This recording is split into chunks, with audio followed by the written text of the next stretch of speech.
Здравейте, приятели, на почивка съм, но не завиждайте. Просто съм дошла да кръстя на мъжа и детето в друго населено място и даже в друга държава.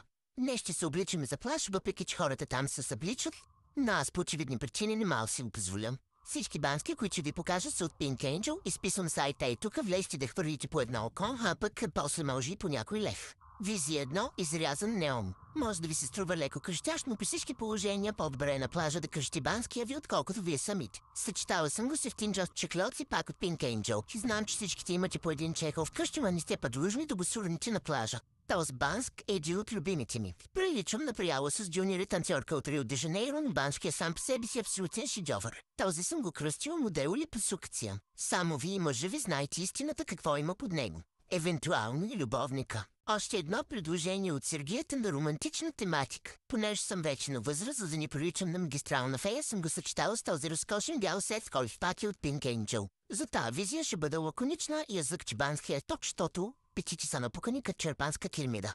Отгоре му фърлих един комарник, както го чеклува мъжа ми, пак е от Pink Angel и вече съм официално готова да се удави в пот и мърдърти. Този е с десен на плочки от италианското позитано и чудесно прикрива моята единствена тектонска плоча. И последният пак е в изключителен италиано стил, банският върви с тази фуста. Казах на мъжа ми, че по мое мнение бюста ми е малък за него да помисли за финансиране. Той ми вика, не се ядосва и за дреболии. Може да са дреболии, ма като станат дълги, проблема няма да е само мой, ще бъде общ.